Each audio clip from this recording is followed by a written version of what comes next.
नमस्कार दोस्तों, मैं अमित कुमार आप सभी का बहुत बहुत स्वागत करता हूं आपके अपने YouTube चैनल पर जिसका नाम है लर्निंग टाइम। तो साथियों, हाल ही में आपका जो उत्तराखंड टेट का एग्जाम हुआ है उसकी यहां पर मैं आपको आंसर की डिस्कस करने वाला हूं। तो आप सभी साथी क्लास को पूरा देखिएगा और जो भी आपने किया है उसमें आप लगा के चलिएगा कि अगर यहां पर आपके 26 प्रश्न सही निकलते हैं तो आपके नंबर पेपर में भी 26 ही आने वाले हैं। ठीक है, तो ये जो आपका पेपर है संस्कृत का, मैं यहां पर संस्कृत के पेपर को डिस्कस करूंगा और कोशिश की जाएगी कि शाम को आपको ईवीएस का पेपर भी हम डिस्कस कर सकें। तो आपसे यहां पर कहा है कि घूर्णति इतस्य अर्थ अस्ति। देखिए, घूर्णति माने होता है घूमना, और अगर हम बात करें कि इनमें दिए गए ऑप्शंस में से कौन सा सही हो सकता है, तो प्रवेशिति माने क्या होगा, प्रवेश करना होगा। जिग्रति माने किसी से हम घृणा टाइप करते हैं उसकी बात हो रही है। किसी की रक्षा करना परिरक्षति होगा। और परिभ्रमति माने क्या होगा कि घूमना। तो यानी कि यहां पर आपका answer will be the C option. ठीक है, परितः इतस्य योगे विभक्ति होती। परितः के योग में कौन सी विभक्ति होती है? तो आपने यदि संस्कृत को सही से पढ़ा है तो कारक वाले में चैप्टर में यह प्रश्न आपका बनता है कि अभितः परितः समया निक्साहा प्रतियोगे अपि द्वितीया। इसका मतलब यह होता है कि इसका जो सही जवाब होगा वो बी ऑप्शन हो जाएगा। इसी प्रकार से हम नीचे वाले प्रश्न को देखने का प्रयास करेंगे कि आर्यभट्टेन कह सिद्धांत प्रतिपादितः। देखिए, आर्यभट्ट के आने से पहले, ठीक है, माना यह जाता था कि सूर्य चलता है और पृथ्वी स्थिर रहती है। यह पहले माना जाता था। यह एक रूढ़िबद्धता थी कि सूर्य जो है वो क्या होता है, चलता है, एक तरफ से चलना शुरू करता है और दूसरी तरफ जाके छिप जाता है। लेकिन आर्यभट्ट ने जो सिद्धांत प्रतिपादित किया वो सिद्धांत क्या था कि पृथ्वी चलती है और सूर्य अचल है। यानी कि answer is the B option. अगर हम इसे अपठित गद्यांश पे देखने का प्रयास करें तो आपको यहां पर दो चीजें दिखाई देंगी।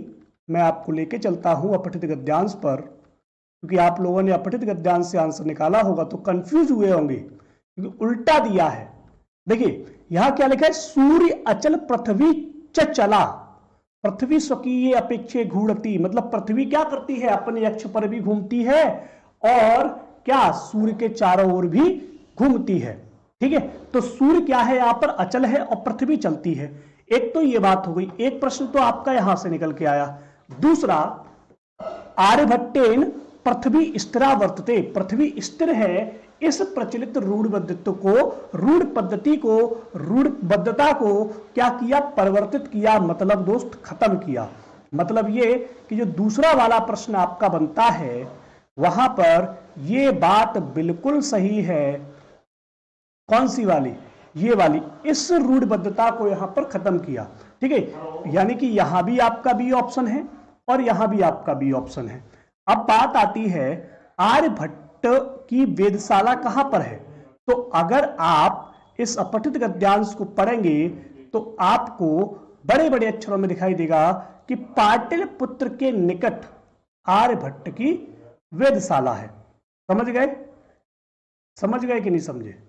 तो इस तरीके से आपने यहां पर क्या देखा कि जो पाटलिपुत्र के निकट आपकी क्या है, वेधशाला। इसका उत्तर आपको मिल गया। इसी प्रकार से मैं आपको इनका भी उत्तर बताता हूं। 66 प्रश्न नंबर, बाल्यकाले विद्या परामुख कह आसीत। देखिए, बाल्यकाल में विद्या परामुख कैसा था, यहां पर अगर आप उत्तर खोजने जाएंगे, ठीक है, उत्तर जब आप खोजने जाएंगे तो परामुख शब्द दिखाई देगा आपको, और परामुख शब्द के तुरंत बाद ही आपको दुष्ट बुद्धि दिखाई देती है। बाल्य वयसी विद्या परामुख सह केनचित बुद्धि हो गया। यानी कि सिंपल सी बात। तो अब मैं क्या करने वाला हूं आपके साथ, मैं सीधे सीधे आंसर बताने वाला हूं। तो यहां पर आपका बी ऑप्शन हो जाएगा, दुष्ट बुद्धि। ठीक है, इसी प्रकार से हम लोग नीचे की तरफ चलते हैं तो इसके बाकी के प्रश्नों को भी देख पाएंगे। अगर आपको वीडियो पसंद आया हो आंसर्स मेरे द्वारा बताए गए आपको समझ में आ रहे हो तो वीडियो को लाइक कर दीजिएगा, अपने दोस्तों के साथ शेयर कर दीजिएगा, जिससे कि वे भी जो आपका संस्कृत का जो पेपर जो साथी आपके देकर आए हैं वे भी सही आंसर तक पहुंच सके। जब आप आंसर को खोजने का प्रयास करते हो, ग्रामांतर कथम परिस्थिति, देखिए मैं आपको दिखा सकता हूं लेकिन अभी नहीं दिखाऊंगा, अब आपको बाद में दिखाऊंगा। तो इसका उत्तर आपको बी ऑप्शन समझ में आएगा, धनार्णम। ठीक है, मैं अभी दिखा दूंगा आपको। मार्गे कुत्र क्रीडन्ति स्म, तो इसका उत्तर है नरंतो मार्गे, यानी कि डी ऑप्शन। ठीक, और मैं चारों ऑप्शन आपको बता देता हूं क्योंकि मैंने खोज लिए हैं, तब फिर आपको इकट्ठा दिखाऊंगा तो आपको समझ में सारे आ जाएंगे। ठीक है, कीदृश बालका उवाच, देखिए कौन बालक बोला, तो देखिए वो जो बालक जिसने बोला था ना वो उद्दंड बालक था, और किससे बोला, तो वो प्रच्छन्न भाग्य से बोला। ठीक है, कौन बोला, बालक किससे बोला, तो उद्दंड बालक उवाच। ठीक है, अब देखो आप लोग सोच रहे होंगे कि सर ने ये कैसे बता दिए सारे, तो आप लोगों को मैं दिखाता हूं यहां पे। देखिए ननंतो मार्ग वाला एक प्रश्न था। ठीक है, तो कि कहां पर खेला गया, तो कतमत्र ननंतो विषमय मार्गे क्रीडत। ठीक है, एक का उत्तर ये था, दूसरे का उत्तर ग्रामांतर प्रतिष्ठा था, तो धनार्णम बताया था आपको। ठीक, इसी प्रकार से उवाच वाली बात आती है, तो उद्दंड बालक बोला। ठीक है, और किससे बोला, प्रच्छन्न भाग्य अचिंत्य, क्योंकि उसकी बात को सुनकर के जो प्रच्छन्न भाग्य था वो चिंता करने लगा। तो यानी कि आपके उत्तर सब मैंने बता दिए। ठीक है, अब हम लोग ग्रामेटिकल जो प्रश्न है और जो आपके पेडागोजी वाले प्रश्न हैं उनको निपटाने का प्रयास करते हैं। आप लोग वीडियो के अंत में आप अपने जो उत्तर हैं उनको भी बताइएगा, कितने नंबर आपने सही किए, कितने गलत किए, इसमें बताने में कोई बुराई नहीं है, जिससे कि मेरिट लिस्ट जो होती है वो ठीक से आप अंदाजा लगा पाएंगे। रघुवंश महाकाव्य कति सर्गा संति, तो रघुवंश महाकाव्य में कितने सर्ग हैं, उत्तर आता है 19, यानी कि 19। वैदिकम पदे कह प्रत्यय, देखिए यहां पर जो आपका वो बनता है वैदिक, यानी कि इसमें आपका वेद शब्द है और इक प्रत्यय जुड़ा है, और इक कहां पे मिलता है, वो मिलता है ठक में, यानी कि यहां पर जो उत्तर होगा वो आपका सी उत्तर हो जाएगा। अंत इस्त वर्णा अस्ति, अंत इस्त वर्ण है, तो अंत इस्त वर्ण कहां पे है, तो आप जानते हो अंत इस्त वर्ण की संख्या 4 होती है, य व र और ल, तो इसका उत्तर आपका सी ऑप्शन हो जाता है। उपर्युक्त अत्र संध विच्छेदा अस्ति, ऊपर धन उक्त, यानी कि आपका ए ऑप्शन यहां पर बिल्कुल से करेक्ट हो जाता है। ठीक है, ए ऑप्शन आपका यहां पर बिल्कुल करेक्ट हो जाता है, यहां पे आपका सी ऑप्शन करेक्ट होता है। एक एक आंसर को आप मिला लीजिएगा। ठीक है, हो सकता है आपके पास पेपर सेट दूसरा हो लेकिन आंसर आपके यही रहेंगे। राजन इति पदस्य सप्तमी बहुवचने रूपम अस्ति, तो राजन के जब आप शब्द रूप पढ़ते हो तो आपको यहां पर बी ऑप्शन सही निकलता है। करुण रस प्रधान नाटक अस्ति, तो करुण रस का जो वर्णन किया गया है वो उत्तर रामचरित में दोस्तों, क्योंकि राम जी के बारे में पूरा जीवन जो है और जो अयोध्या वापसी के बाद 14 वर्ष की वापसी के बाद जो करुणामयी जीवन बीता है उसके बारे में उत्तर रामचरित में दोस्तों दिया गया है। आगे चलते हैं, अगला प्रश्न आपके लिए कि योग कर्मसु कौशलम उक्ति कह अस्ति, योग कर्म से, योग कर्म ही दोस्तों क्या होता है, कौशल होता है। इसका वर्णन साथियों महाभारत के, यानी कि जिसे हम श्रीमद् भगवद गीता कहते हैं उसमें दिया गया है, और किस अध्याय में दिया गया है, तो अध्याय 2 में दिया गया है, श्लोक नंबर 50 है। ठीक है, अध्याय 2 है, श्लोक नंबर 50 है गीतायाम।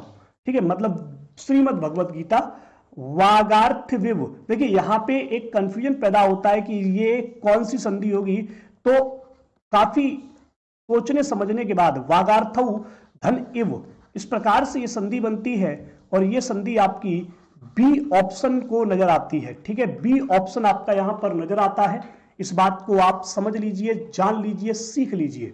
ठीक है, और बाकी संधि वगैरह अगर आपको फिर से पढ़नी हो तो आप हमारे चैनल को सब्सक्राइब कीजिए, हम आपको फिर से संधि पढ़ाएंगे। ठीक है, अब अमोघ में कौन सा, न मोघ, अमोघ मतलब क्या होता है, न मोघ, इसका मतलब ये नए तत्पुरुष समास है, सी ऑप्शन।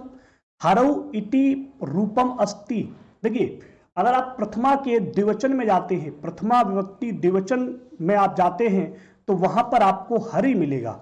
ठीक है, हरि मिलेगा। ऐसे ही द्वितीया के द्विवचन में भी आपको हरि मिलेगा। लेकिन जब आप सप्तमी में जाते हैं, क्योंकि हमने आपको रूप पढ़ाए हैं कि हरि हरिम हरिणा हरिये हरे हरे हरऊ हरे, तो आपका आंसर आता है यहां पर डी ऑप्शन। ठीक है, अभूत रूप मस्ती, देखिए ये जो आपका रूप है वो सामान्य लकार का रूप है, मतलब सामान्य भूतकाल का रूप है, लुंग लकार इसमें आपका बिल्कुल सही जवाब होता है। ठीक है, आपको देख करके बहुत सारे बच्चों ने लंग लकार लगा दिया होगा क्योंकि वो भूतकाल समझे होंगे, लेकिन वो गलत है, क्योंकि वहां पर अगर हम भू धातु को देखें तो वो अभव का करती है, अवहत अवताम अवन। ठीक है, तो वो भूत नहीं देती, वो भूत देती है हमें लुंग लकार में। अभ्यंतर प्रयत्न कितने प्रकार का होता है? तो देखिए अभ्यंतर प्रयत्न अगर सामान्यतः हमसे कभी भी पूछा जाता है तो अभ्यंतर प्रयत्न 5 प्रकार का बताया जाता है। ठीक है, इसी प्रकार से यहां पर जो युग्म दिया गया है, हर्ष को प्रिय थी कौन? रत्नावली प्रिय थी, तो ए का ऑप्शन 4 सही है।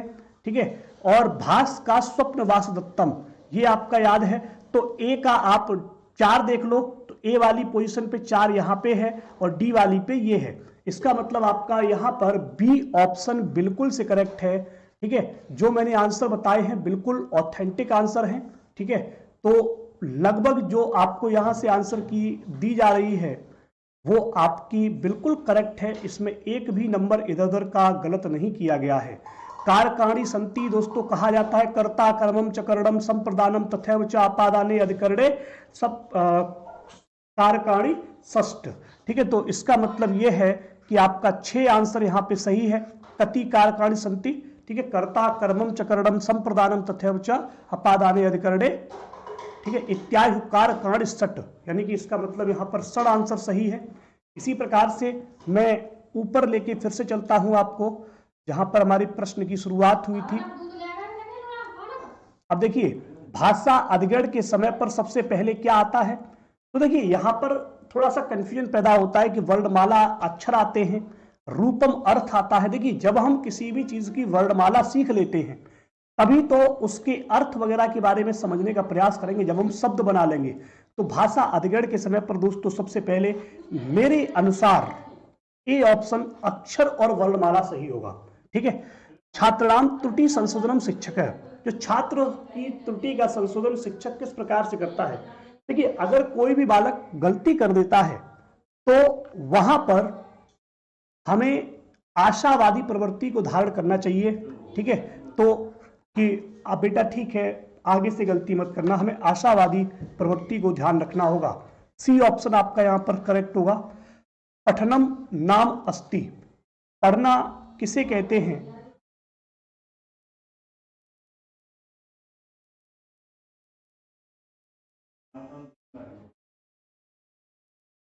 हाँ, तो यहां पे ये हो गया आपका पठन नाम अस्ति। देखिए पढ़ना किसे कहते हैं, पठन किसे कहते हैं? यहां पर आप सभी ऑप्शन देख रहे होंगे, सबसे पहले आपको दिया गया पठनस्य अर्थ अर्थ बोधती, मतलब पढ़कर दोस्तों अर्थ निकाल लेना, ये आपका दोस्तों पठन कहलाता है।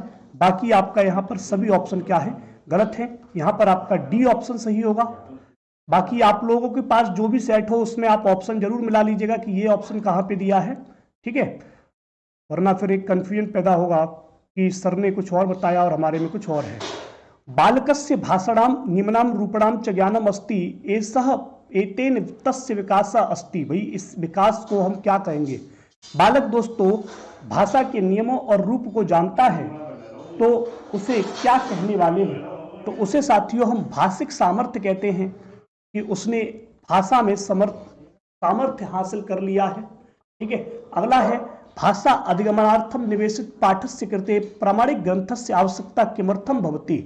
तो भाषा को सीखने जो पाठ में जो दोस्तों निवेश होती है भाषा, उसमें किस ग्रंथ की आवश्यकता होती है, क्या चीज की जरूरत होती है? तो भाई देखिए ग्रंथ की आवश्यकता क्या होती है कि भैया वहां पे एक स्वाभाविकता नजर आ जाए, कि भाषा हमें स्वाभाविक हो, सही सी नजर आ जाए, तो वो आपका सही ऑप्शन सी हो जाता है।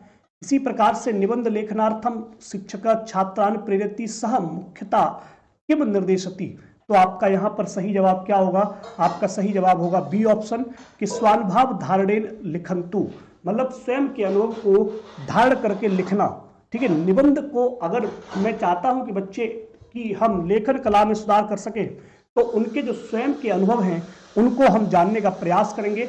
आपको वीडियो में मतलब आप मुझे जरूर बताइएगा कि कमेंट बॉक्स में कि आपने प्रश्न 30 में से कितने प्रश्नों का जवाब यहां पर सही दिया है। ठीक है, आपने अगर 26 प्रश्न अगर आपके यहां पर सही निकलते हैं तो पेपर में उम्मीद करके चलिएगा कि 26 के 27 हो सकते हैं।